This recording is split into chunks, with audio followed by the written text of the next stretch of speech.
Hi everyone, back again to Animal Chatters, and today we are going to be featuring the Australian animals. For those of you that are overseas, Australia has an enormous amount of specific and only to us wildlife, unless you see them in the zoos overseas. Right behind me, as you can hear, are the koalas. Now they are not bears, they are marsupials. People often say koala bears, but they're actually not bears. Many years ago I worked with koalas, so I have a lot of knowledge about koalas. Now as you can see, there's a couple up there that are just totally cuddled into each other. Can you see those? Now these I would say are the females. The females are smaller than the males. The males are usually much bigger and much bulkier. Generally, koalas will sleep anything up to about 20-21 hours a day. They conserve their energy during the day and they come out at night. Now, they're not ground dwellers. Koalas do not, unless they're sick or trying to find a new tree or something, generally you will not find koalas on the ground. They don't normally drink water unless they are sick. They get plenty of fluids from the morning dew from their leaves. Contrary to what people think, the koalas only eat a specific amount of specific types of eucalyptus leaves. They won't eat all leaves, they won't eat every eucalyptus leaf on every eucalyptus tree. They are really quite fussy, and they only eat the tips, which is the green young tips of so I think it's about 52 out of the 350 species that koalas will actually only eat. Now, koalas are marsupials. They give birth into the pouch, and the baby stays in the pouch until it starts to grow, and then as it gets a little bit bigger, it will actually get onto the mother's back. Okay, so koalas are very interesting creatures. The further south you get, the darker the koala becomes, because they need to conserve their heat. The lower Victoria, New South Wales are actually quite dark, because the fur, if it's dark, it will conserve that heat. Now, a lot of things are happening to our koalas recently. Bushfires, desecration of their homes because of, sadly, man's greed to want to take their land and throw them out basically onto the street, homeless, and knock down all of their trees that they live in. And sadly, when they're trying to find another home or area to live in, they sometimes get eaten by animals. They get attacked by dogs, they get hit by vehicles. So our population of our koalas is actually dwindling. I remember some time ago I was working with a rescue service, so to speak, with the koalas. Now this koala had been bailed up in a house corner, and the big dog was trying to get to it, so they called us, and we managed to get this koala into the bag. I was taking it back to the koala sanctuary where I was working at the time. Funny story, somehow this guy undid the bag and got out of the bag. So I'm driving along in my car with a real live koala clutched to the back of my driver's seat. And the looks I got was, I'm just like, just keep driving, don't even look back, because they can become aggressive and violent. So she actually climbed up the back seat of my car, and luckily I had fur car seats in the back, not real ones, obviously, when it was all the rage. So this koala clung on to the back of my headrest while I'm driving along, and I wouldn't say I was petrified, but it was quite scary, because they have very long claws and very sharp teeth, and they can really do some serious damage. If you are having to rescue a koala, please have a blanket or something in your car. Do not try and go and pick it up, especially if it's injured. You will probably lose a finger or a limb or something like that. And I'm I'm guessing there's probably about, you can hear the male actually. That's his mating call. He shouldn't even be awake right now. There he goes. Can you see him? He's over there.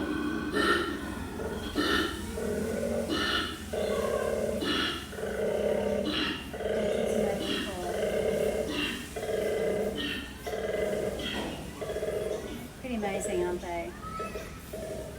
So yeah, so these guys are obviously pretty well looked after, and I can feel the energy, as you know, animal communicator. What have they got to say?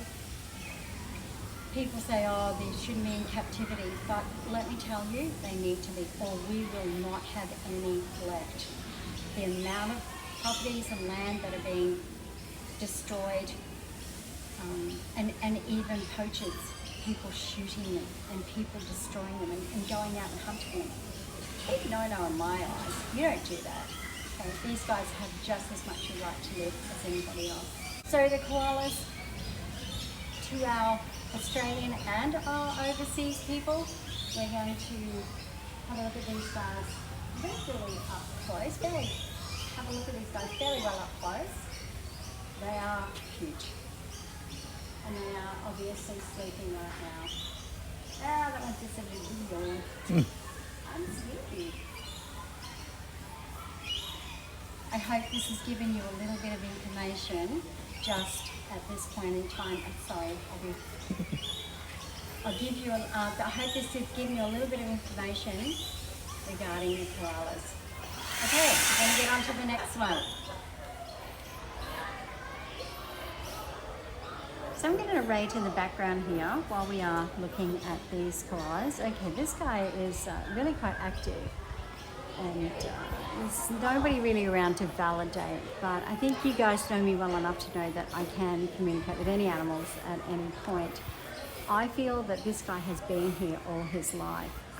A lot of the times they are in captivity, and the thing is with the captivity is that they actually do not really have a problem with being in captivity. In fact, a lot of them love it. They don't understand that they are in captivity, but technically not.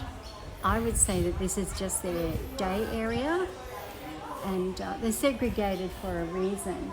So these guys, each and every one of them, are very happy and don't feel as if they are being neglected, or they're just happy to be safe, which they know they're safe, they're fed, they're looked after, they're loved, and most of the people that work with koalas and so forth handle them as little as possible. As I said to you, I used to work with koalas many years ago, and the less handling the better. But these guys know that they are really, really well looked after. So for those of you that think, oh my gosh, they're in captivity, they're being held against their will, no, that's actually not true. You can see that with these areas here, and Mark and I have been wandering around for a little while, they're actually very, very well cared for. And now we have a keeper coming. All right, we might head on to something larger and scarier.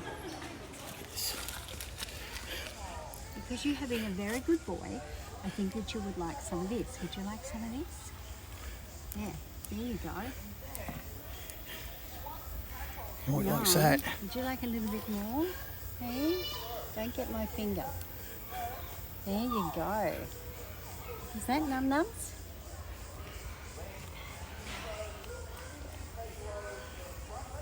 You can see the similarities of some of our dinosaurs to these guys. Look at them. And these guys are actually used in films as sometimes props. Look at these guys sitting right up the very top up there. I don't know if you can see him. He's sitting right up the very top. Aye. Have you? Look at that. There you go. How's that? See?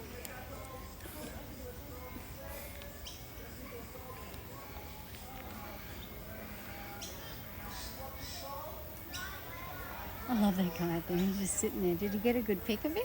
Yeah.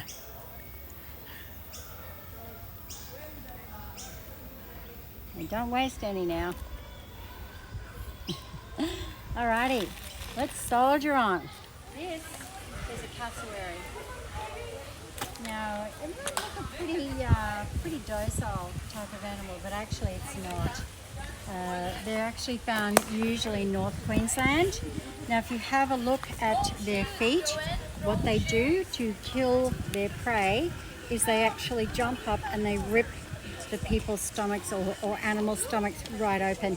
These are so strong, and these animals, these cassowaries, are actually very, very dangerous. If you are traveling Australia and you come across one of these, you run for the hills, you hide under your car, or you just run, because these guys, as you can see, these guys here are actually very, very dangerous. And they can run pretty quick too, They can't can they? run very quick. Yeah, you're right, Mark. They look pretty and they're beautiful, but they're usually very much in the Queensland, North Queensland bush, and yeah. So you just watch out for these guys if you are in the northern Queensland area. This guy seems pretty docile, but trust me, I think if I walked in there, I would suddenly lose my intestines. Have a look at him. You're really quite cute. Are you happy? Do you enjoy being here? Hey?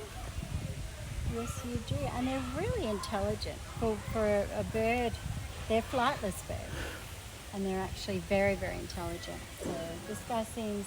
And I believe there that. seems to be another one in here anywhere. So they usually do travel in pairs. So. I believe that crown on top of their heads, they use that for barging through the bush. Yes, they do. It's incredibly hard. Because you can imagine North Queensland, a lot of it is undergrowth shrubs, and if they need to run from another predator like a crocodile or something like that, then they have to move pretty swiftly. They put their head down, and they also again use their talons. They are huge, so imagine what they would do to a human being. Definitely. Especially one like me, it just goes straight through me. I have no tummy left. This is, oh, okay. Must have been something I said. These are, oh my gosh, here we go, the dingoes. We're going to get a parade. Oh my God. I Hi. wasn't sure that you were filming for something. Oh no, special. actually we are filming for a TV show. So who are these guys here, if you don't mind me asking? This is Sterling and this is Jindy. These, everyone, are in actual fact, they're purebreds, is that correct? Yes, they are. Purebred dingoes. And there's not a lot of purebred dingoes around anymore, is there? No, not Sorry, darling. quite. No. Not around. Well, the dingoes are around Australia. Absolutely. But they are. Yeah. But it's getting threatened harder in and harder to Yes, get to an be actual able to purebred breed dingo. with Yes. feral dogs. Because yeah, exactly, because they are breeding with feral dogs. Are these in interior, like interior in Australia? These interior, where did they come from? These two came from the Melbourne, down in Victoria, Right. from the dingo sanctuary. Ah, right. So they were born in captivity. Yes. Yes. I'm asking them where they actually originated from, and they tell me sort of the inner inland. These guys, the traits go back. They are alpine dingoes, so they will be in the colder region. Right, because they tell me they're right inland from where they came from. Yeah. Thank you That's so all right, much. no Really worries. appreciate seeing them up close and personal. Well, there you go. Right place at the right time. Always. Happens to me a lot. Got to meet two dingoes. Used to work with two dingoes at one of the sanctuaries many years ago, which is now sadly closed down. Yep. Okay, so this is the Australian Parenti. This is basically only a small monitor found in outback Australia. I think it's his food time because I can hear a lot of commotion in the background, so I think he's waiting for his dinner. So these guys have what's known as inverted teeth. So when they grab hold of a prey, they're like the sharks. They have inverted teeth, so if you try and pull away, if these guys have bitten you, this is most of the monitors, the lace monitors, the Parentis, when you try and pull back, the serratedness is pointing inwards, so in actual fact you're just ripping your skin off. The reason I know this is because at one of the sanctuaries I worked at, we had a really big guy come in and he'd been hit by a truck. The big guy that came in, that was in the back of a, he took up the whole of a four-wheel drive, and they had him covered, and it took 3 of us to try and get him out, and he actually swung around and latched onto the bottom of my thumb, and we had to wait for about 20-25 minutes before he would actually let go. So we had to actually move him and me at the same time because he had latched on, and we could not, his teeth had dug inwards, and every time if I tried to pull my hand out, unfortunately it would latch on even further. I actually have the scar on my hand. So it took us a good, 25 minutes to half an hour to actually unlatch him. I was very lucky that I did not lose my thumb that day. Now, I still get pain in that hand. This is probably 15 years ago, and I still get pain in that hand from these guys, from that guy that actually got me that day. And they say you can suffer the pain for the rest of your life, which is absolutely true, because I actually still get pain in my thumb area. Well, look at this guy. As soon as he heard my voice, I asked him to come and stand somewhere close, and he got straight up onto the rock. So this is what's called is a Mertens of Water monitor. They obviously are amphibious and love the water. So I don't think they actually grow that much bigger than this, but they eat small insects and or little bugs and whatever else they can find. This guy's been shedding. You can see at the back there, and they do that. They shed like snakes do. So he's looking for something, obviously. Well, thank you for sharing your beautiful face. And there he goes back into the water. That's his thing. Okay. Wow.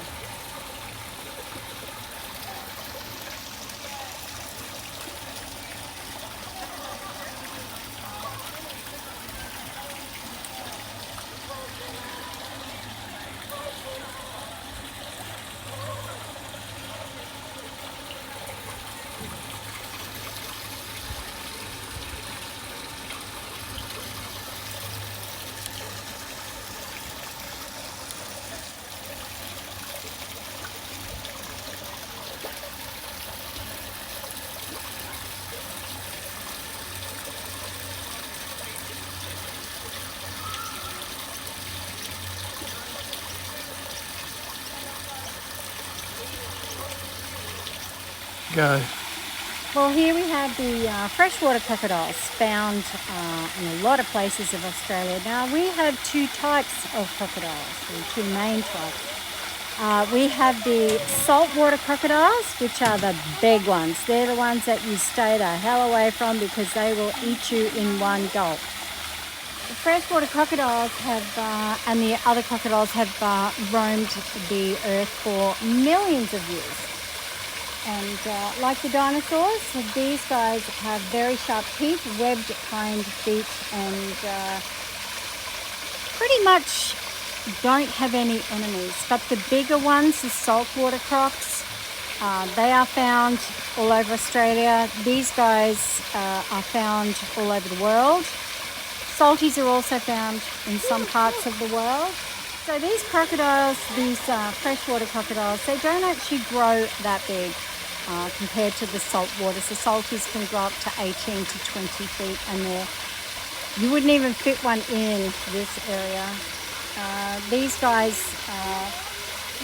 crocodiles don't sweat, and they have a brain about the size of a walnut, but they can be very aggressive, and what they do is a death roll, and they're mud skippers. So if they're looking for something, they will actually, depending on how far away it is, they can do a massive sprint that they can actually skim across the mud Now, often you will just see the head and two eyes looking at you.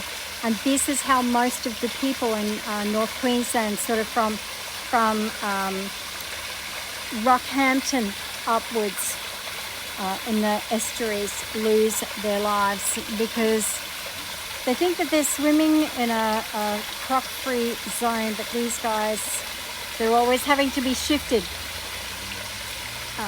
being caught by the people, specialists that actually catch these guys, and you often see when they're catching them, they do what's known as a death roll, and that's normally when they've caught their prey, they've jumped out of the water, and they're very powerful, they've got their prey, and what they do is they drag it into the water and they death roll it. Okay, so they roll it and roll it and roll it around and until it's actually dead. Hey, Skip.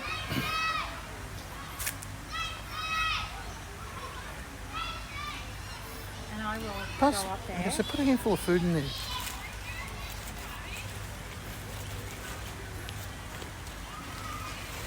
Whoop. Doesn't matter. Skip. Hey.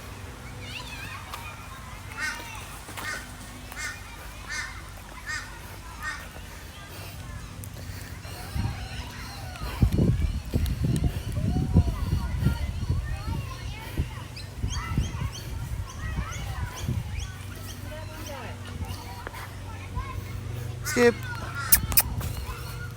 Hey.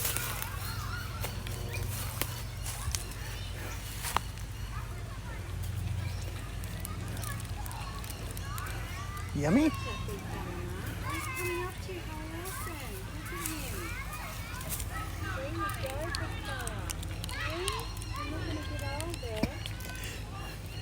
So let me explain a little bit about these animals. This is a very old fellow, so he would have been ousted by the younger ones. So That's this more is food. possibly why he's here and not he's in his own enclosure, because these guys, once they get really old, they are basically thrown out into the wilderness by themselves. What they'll do is, if they're in danger, they will actually stand up on their tails and actually jump with their back legs and literally rip any kind of predator, slice them down the front. You want candy camera, buddy? Yeah. You see, this is the lady with the food. Here you go. There. Is that good? Aren't you beautiful? You got a bit of a nanky eye there, but hey, you'd have worse in the wild. Would you like some more? I'm just going to put the bag down, these bags down for a second, and see what we have going on here. So this is great. This guy has come up and he actually wants some food. You want it out of the bag, do you? I'm just being a little cautious because these guys can be actually quite dangerous when they want to be. So they will sit on their back legs, on their tail, and they will in actual fact throw themselves and rest on their tail and actually do some damage to whatever's with their back legs. You don't want any more? You had enough. Yeah, he's Thank you for enough. being so social. He's an old boy, Look at isn't his he? ear. Look at his ear. He's been in a few Oh, he's been in a tussles, fight. Yeah, he's got a chunk out of it. He's had a few fights here and there. So this is where obviously they will put the males so that they're obviously separated from the females. Although I see a couple of males in there, so maybe they've got these guys here for a reason. I don't know why they're segregated, but anyway, we will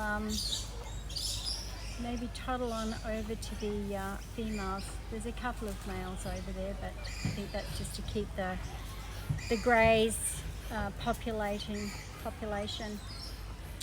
All right, you're the new pet whisperer. So don't forget, everyone, subscribe, press that notification bell, and like. Thank you.